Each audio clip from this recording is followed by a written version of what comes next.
At Piedmont, we know that a breast cancer diagnosis is one of the most overwhelming things you can hear. From the moment you walk in the door, we're committed to providing you with complete breast cancer care. Piedmont is the first and only healthcare system in Georgia to qualify as a certified member of MD Anderson Cancer Network, a program of MD Anderson Cancer Center, a leading cancer care provider. And with locations in Noonan, Fayette, and Henry, expert care is closer than ever. Learn more at piedmont.org/breastsouth. Hi, you guys. This is Good Deeds, and I'm Dr. Renee Sunday. I know you don't have to tell me you are having an awesome, a fabulous, a wonderful day, morning, afternoon, depending on where you are. If you're listening to this show live or if you're checking out the replay on our iTunes, we on iTunes. We got us a podcast. We actually on iTunes, we're actually on Speaker, we actually on, of course, all the social media, our website, and we on YouTube as well. So I just thank you. I want to say thank you for your support. You always support us in the things that we have been entrusted to do, that we actually serve people, that we impact people, and we actually help them go closer and closer to their purpose and their destiny in life. I am your host, Dr. Renee Sunday, and I am the platform builder. Some people know me as the be seen, be heard, get paid expert, but the thing is to remember, I'm a servant. So I love to be in my purpose, but guess what? I can't really, truly be in my purpose unless you're in your purpose. So we got to get it together. We got to do the things that we need to do to move forward. Now, the question of the day that people have sent in, and the Dr. Renee question, ask Dr. Renee, that's what we say it is. Somebody wanted to know, since I'm from Birmingham, Alabama, it was kind of interesting. They wanted to know, really, it was a personal question, but I can share. It was about, tell us about your family and how your family was. Were they involved, or how they were impacted by the civil rights movement? And that's a powerful question. Actually, when I do my live events or when I'm actually speaking, I talk a little bit more in detail because it's a platform that I can share more, and I'm actually being the speaker or the transformational speaker. But anyway, I've told some people, when I'm speaking, I am from Birmingham, Alabama. I grew up in poverty. I grew up, and I did have my mom and dad in the home, and they built us up in a Christian foundation. And I actually, and I know we're going to get into this, so it's timely how this has happened. I actually grew up being real slim, real skinny. That's what we used to call it back then. I grew up wearing glasses. I think I started wearing glasses at the 3rd grade. Yeah, pretty young. So I was always called Four Eyes, Olive Oil. Y'all know Popeye the Sailor Man, wife or girlfriend or however you want to say it. And then I was always called the Sunday school girl because of my last name. And then I was always called the Smarty Pants, or the church girl, as I said earlier. But anyway, long story short, I really had concerns that people would always make fun of me. I actually always would come home and tell my parents about it. And they always told me this phrase, and this phrase helps me whenever I go through a trial and tribulation, and that is that I can do whatever I put my mind to, that I can do whatever God is going to strengthen me in the things that I need to do. And they also said I was beautiful and I was wonderfully made, and I actually can do it. And they instilled that in me at an early age. But my dad actually was baptized in the Pettus Bridge, the pond there where, it's a lake. If anyone had seen Oprah Winfrey's Selma movie, and also if you actually have heard of the Selma March, same body of water. Isn't it amazing? And my mom actually was part of the bus boycott. So my family I hear so many, and we actually getting that recorded and actually penned the stories from the Sunday family because they actually was in the trenches. They were there. My mom and dad actually went to different rallies from Dr. Martin Luther King, and many different other things, Shuttlesworth, all those things that happen in Birmingham, Alabama. So we salute them. We salute all of our forefathers and mothers that actually paved the way. That, especially in my case, I really say, because I could say I'm Dr. Renee Sunday, that I went to medical school, I'm an anesthesiologist, those things. But I don't want to take up too much time because I'm not the guest. But somebody asked that question, and I say, that's an interesting question. And I say, you know what? I've never shared that on air. So I wanted to answer that briefly. Of course, that's a brief explanation, but I grew up in the hood, if you want to call it that. But I grew up in love. And I did. Everybody has a story, right? But, I thank God that he took care of me as I went through life's journey. And he's taking care of you as well. But we want to go real quickly because, we never planned this, but it always work out that our amazing guest can actually, I told her in the green room that she going to help continue to deliver me, because now we call it bullying. Back then they call it just making fun of people or, talking to, tattletailing and whatever they used to call it. But we want to introduce, we have the amazing, the wonderful Dr. Nina Knight. I mean, she's a Philadelphia, I like Philadelphia native, and she's an educator. She's a youth advocate. Now, I got to say that at least 2 more times. She's a youth advocate. And I said one more time, right? A youth advocate, because we need that. We need that. Oh, my God, we need it. She's a community volunteer. And guess what? An author of the newly released book, just the name because it's so powerful in the name, Wilderness to Wellness.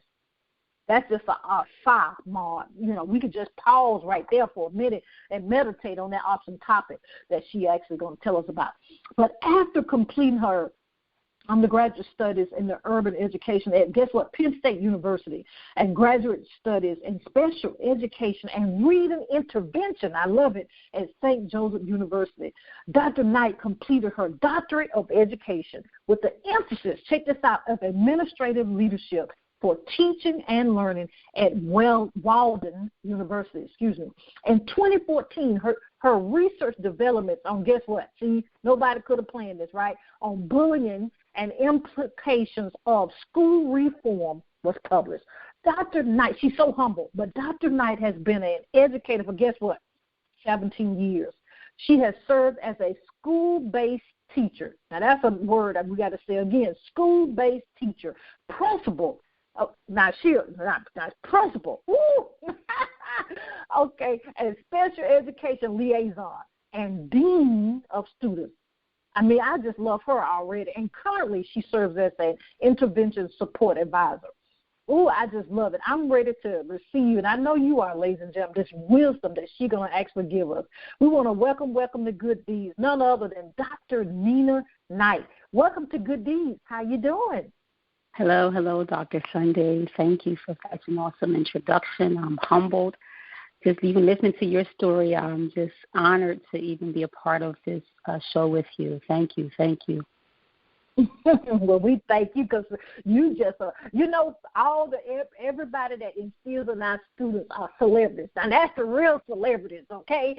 But Dr. Knight, tell us a little bit more about yourself, because, of course, I said a lot there, but let's go back and peel back the layers, as they say, about some more things, or we can dive deep in some of the things that I actually said in your bio. Tell us a little bit about the things that you're just really, you're an influencer and you're impacting really the world.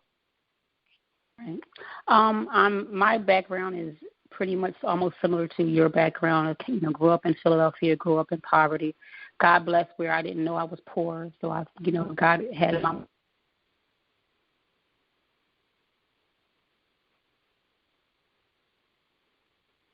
instilling the God gave me.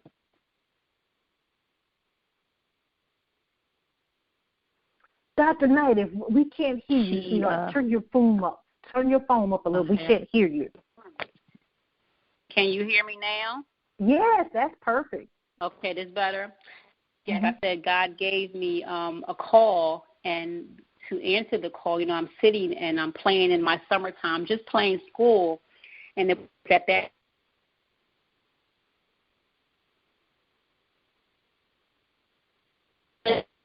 I fought the call. I didn't want to become a teacher. I tried to do everything except teach. So I was spending money at universities, just trying to go the opposite route. But God had it where he wanted me to teach, and it was, my willingness to just answer that call that, enabled me to just catapult into every, area of my life the success that I'm experiencing now is just answering the call that God gave me probably almost in third grade to just become a teacher. Wow. Now, that's a whole nother level. Now, but let me ask you, because a lot of people say like you said, you got that call in the third grade. Tell us some things. I know it's some of them probably funny and some of them very serious as well, of things that you remember as an early age that actually say, wait a minute, I think I am a teacher. At first, like I said, I didn't know at first. I just had a love for education. I had a love for learning.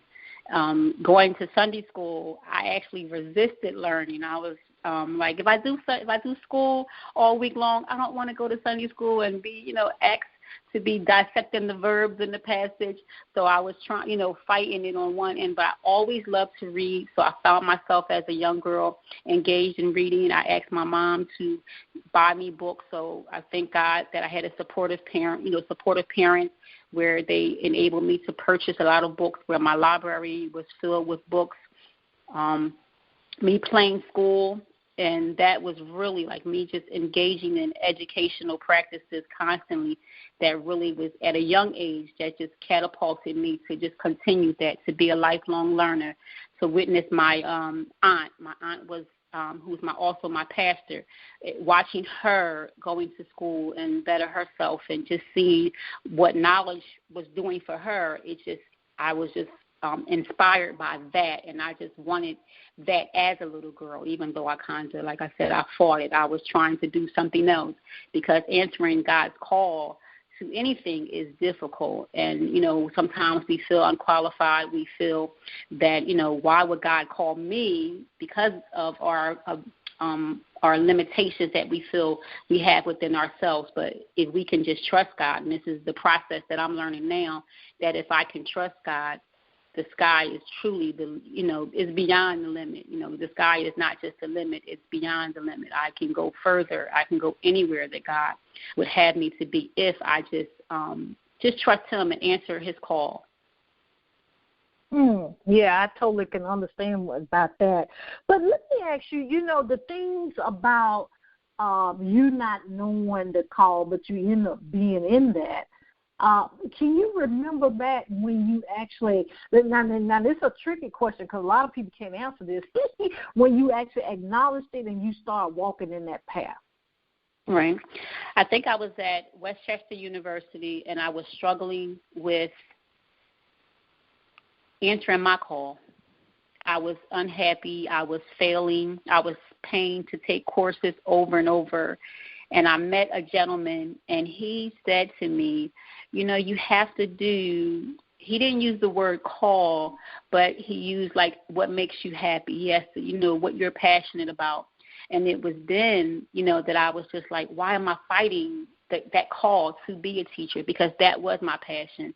And even as I travel, through school and I'm experiencing different people, I was in a classroom for probably like 4 to 5 years. I've been out the classroom in leadership roles because I believe my call is, not just for children, it's for teachers, it's for all. When I say God has called me to teach, he is bridging those gaps where I'm teaching others to just kind of answer their call, to be inspired to just follow God's plan for their life. And if I can teach you and help, all understand that, then I'm just like humbly just walking in that call. Mm-hmm. Yeah, I know what you mean. That's amazing. And ladies and gentlemen, these are some great gems, because a lot of people, in my case, when I thought anesthesia was my thing, I was, ready to, retire. And then next thing I know, I ended up, things start shifting pretty quickly. And, the thing that my grandma used to always say, when you pray for God to increase your territory. Make sure you really know what what you're praying for, because He'll elevate you quickly to things that you're not aware of. Excuse me. But listen, Dr. Knight, let's ask a question about this, because the amazing thing, you went through all your schooling, high level, Ivy League places that you've actually have trained in.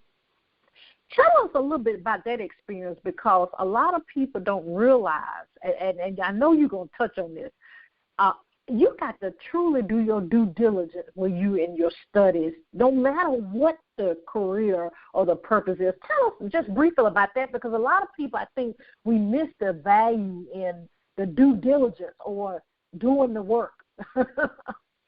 Right. It's extremely important to do the work. Sometimes we feel as though it's easier to just give half-hearted efforts, but the importance in doing the work is you actually learn vital lessons. And had I not gone through those processes of actually doing the work, I would not have learned the lesson of perseverance, learned the lessons of patience, learned the lessons of waiting on God. So it's in actually doing the work that God actually begins to teach you, that God actually begins to instruct you, that God actually begins to lead you into higher callings and into higher places.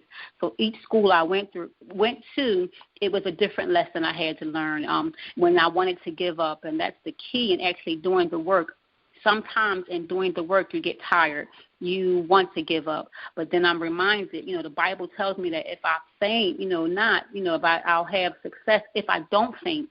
And it's just kind of doing the work. Doing the work is about not fainting. It's about giving God your all. And as we give God our all, He in turn turns that around and He strengthens us. He helps us to answer the call, because we are giving and reflecting Him. We are giving Him His glory when we answer the call that He has for His life. I'm on a new path now where I'm kind of just my new motto is my life, His plans.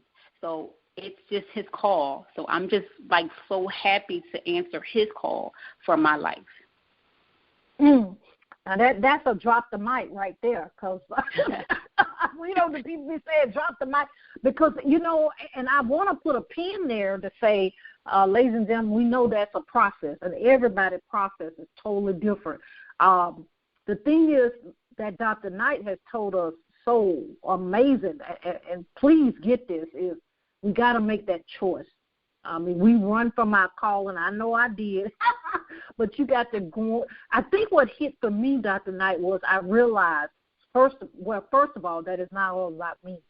So by me not answering the call, at all, I'm not helping other people.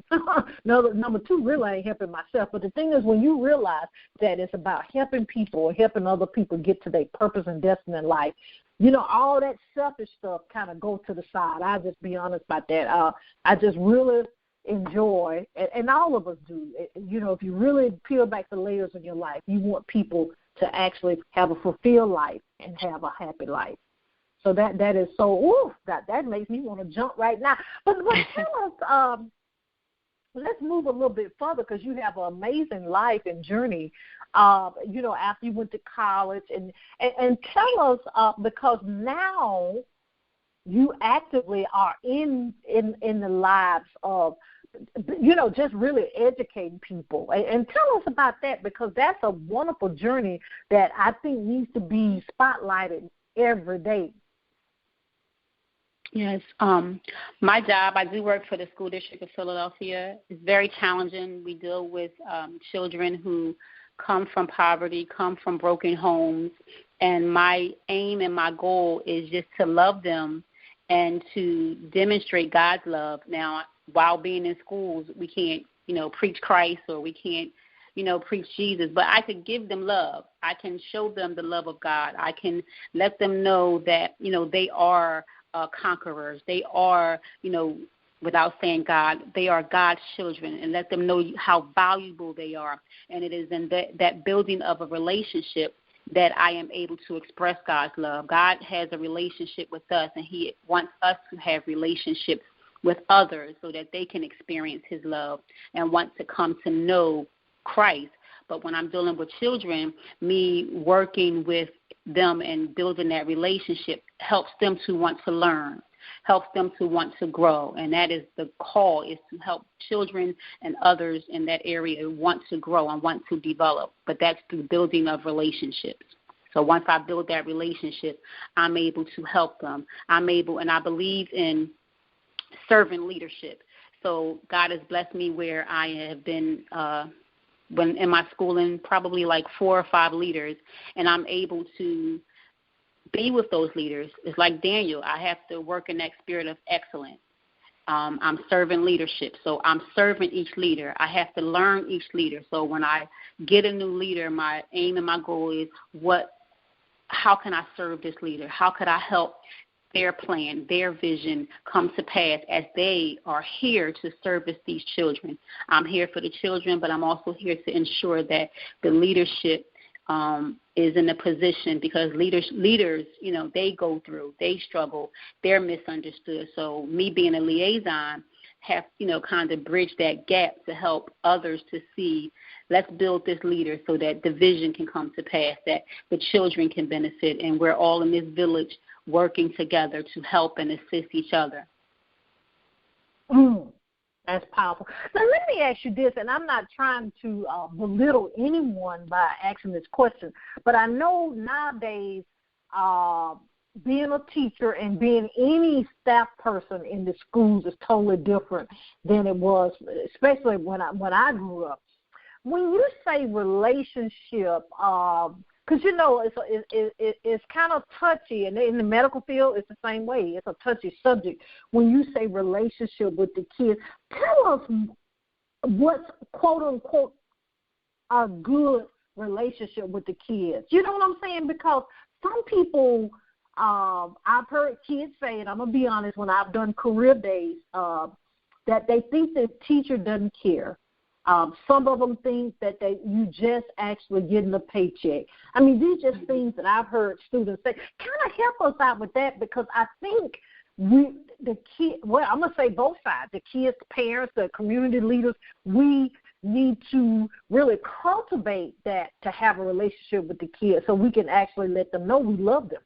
So tell us a little bit about that, because I think we kind of, with the changing of the generations, we have kind of lost that in a way of establishing that wonderful relationship that you have with your kids. Right. You hit the nail on the head. It's just really built about letting the children know that you care. And once they know that you care and they see that you're here for them, then they're open up. My children all know that there is not one behavior that they can do that will make me walk out the door.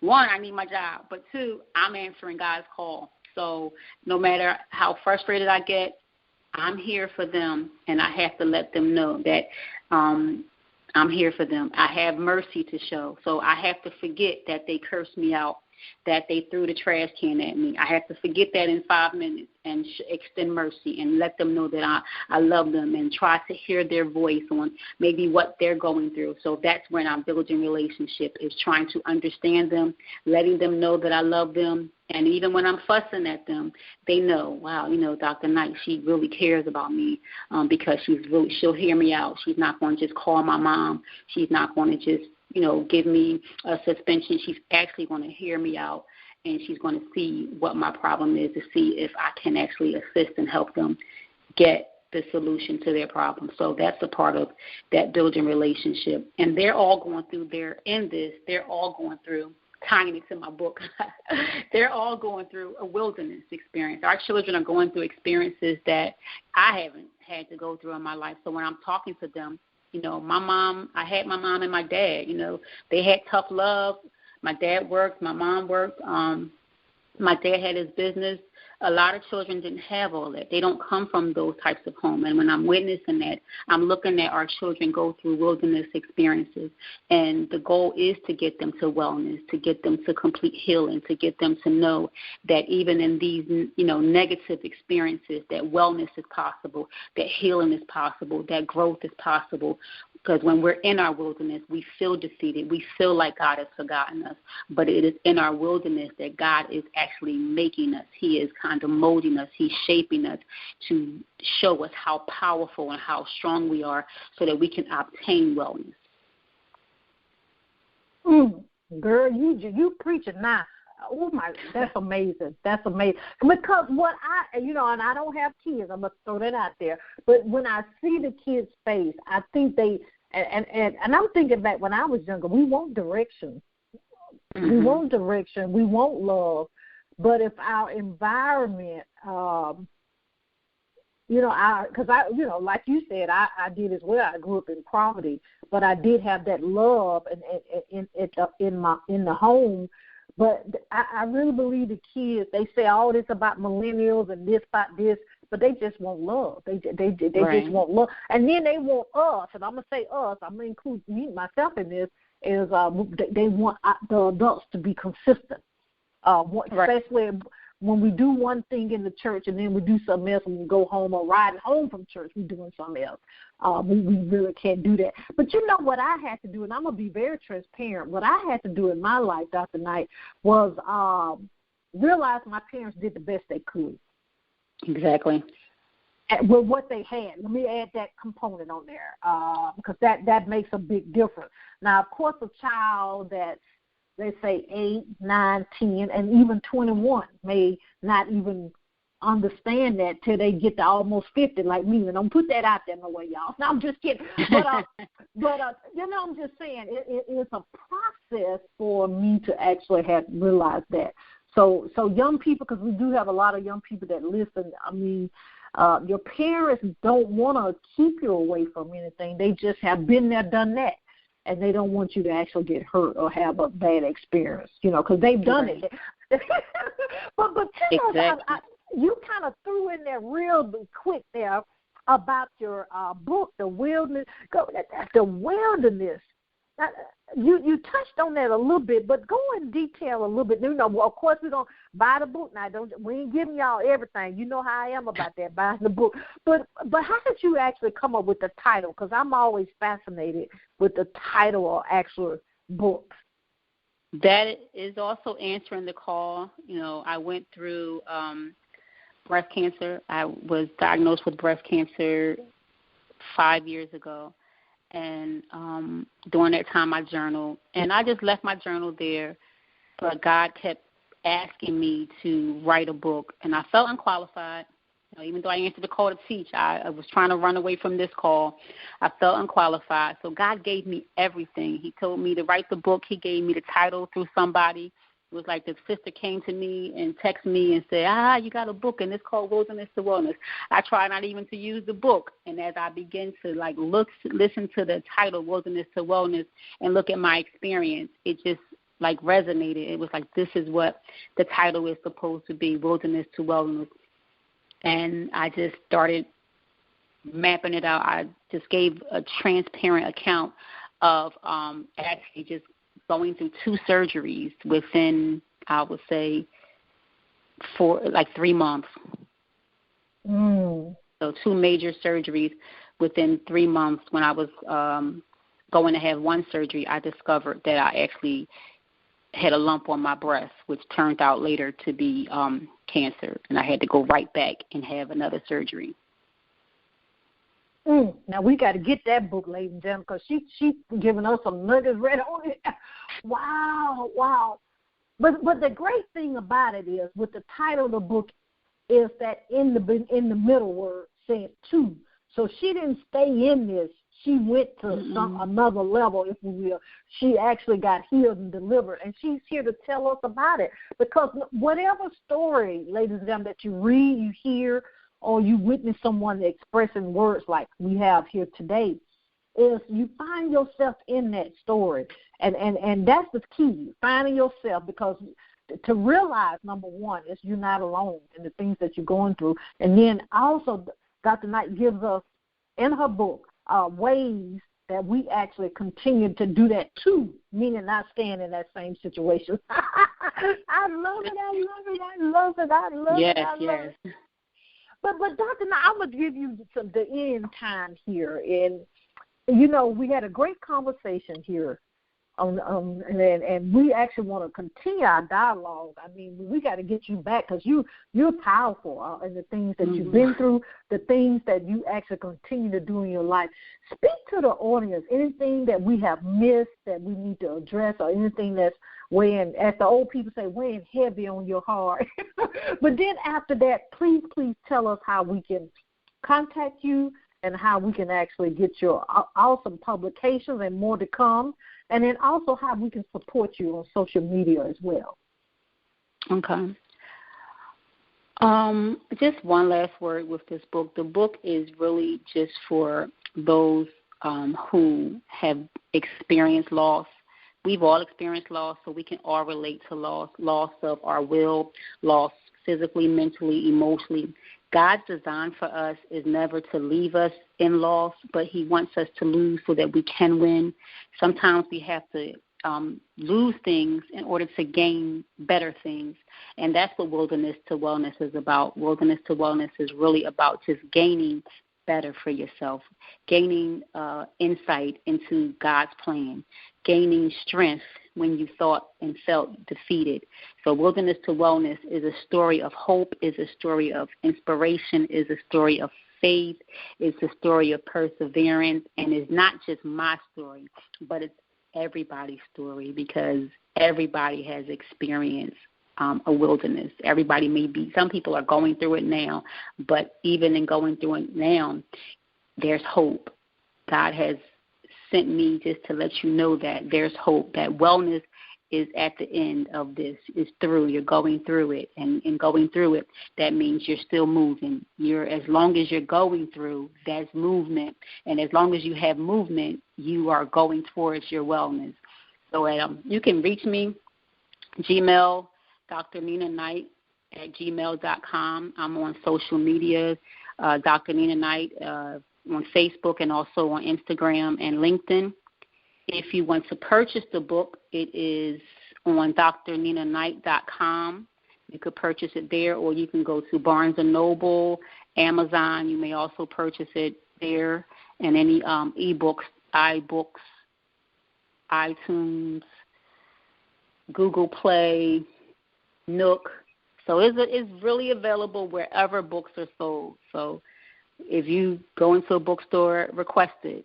So if it's not in your bookstore, request it, and have them send it to you. Mm-hmm. Now, I got to say this because this is my teaching voice. Ladies and gentlemen, I'm a publisher as well and a best-selling author. What she just said, that last little nugget, it just made me jump almost. She said if they don't have the book, request that. Now, actually do that as well in the libraries, because guess what? When they request a book, they always order maybe 2 copies. So they'll call you when one is ready, and then guess what they got to do with the next one? They got to put it on the shelf.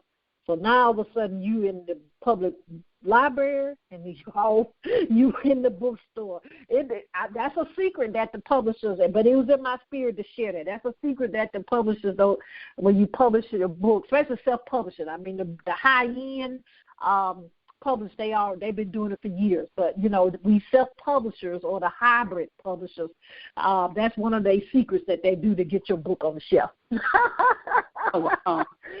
See, I didn't know that, but God bless. Amen. Lord, I truly have had a good time, and I know everybody has as well. I just thank you, Dr. Knight, for taking time out and being here with us. Well, first of all, I want to say thank you for being in your purpose. That's number one. And thank you so much for being a guest here on Good Deeds. If you need us for anything, please don't hesitate to get in contact with us. Thank you. I appreciate it. And again, I am humbled. I am honored to have had the opportunity to just participate in this program. I'm inspired. God continues to connect me to people who inspire me. I am inspired by your story and just all that God is doing for you. I'm just amazed, and I'm just encouraged. I'm saying, here go my black sister, go my sister. So I'm just encouraged. God bless. God bless. Oh, Lord, God bless you. It's all him, because, that's what, it's all about him, as we said earlier. But ladies and gentlemen, I want to let you know that we love you so much here at Good Deeds, and if you want to know anything about our advertising, our sponsorship. We do have a free gift for you to identify your purpose, and the next step after you identify that purpose is over at our website, which is www.renee, which is RENEE Sunday, SUNDAY.com. Please go over to iTunes and make sure you get our podcast. Isn't that wonderful? You can download them and listen to them on the plane, car, and when you're working out. And then also we're on YouTube, and that information is on our website. You can just click it, and it goes right over to there. But, I just love you guys. We do have a lot of events that's coming up. Please stay in tune with that, especially for women. Men, we got you covered, too, so don't hang in there. But always remember, please remember, that you do have a calling. You do have a reason when you were born. You have a reason that you're here right now. Do the three things. You have to believe, you have to trust, and you have to walk it out. You say it with me, don't stop, get it. This is Good Deeds, and I'm Dr. Renee Sunday. See you next time. Bye-bye. At Piedmont, we know that a breast cancer diagnosis is one of the most overwhelming things you can hear. From the moment you walk in the door, we're committed to providing you with complete breast cancer care. Piedmont is the first and only healthcare system in Georgia to qualify as a certified member of MD Anderson Cancer Network, a program of MD Anderson Cancer Center, a leading cancer care provider. And with locations in Noonan, Fayette, and Henry, expert care is closer than ever. Learn more at piedmont.org/breastsouth. At Piedmont, we know that a breast cancer diagnosis is one of the most overwhelming things you can hear. From the moment you walk in the door, we're committed to providing you with complete breast cancer care. Piedmont is the first and only healthcare system in Georgia to qualify as a certified member of MD Anderson Cancer Network, a program of MD Anderson Cancer Center, a leading cancer care provider. And with locations in Noonan, Fayette, and Henry, expert care is closer than ever. Learn more at piedmont.org/breastsouth.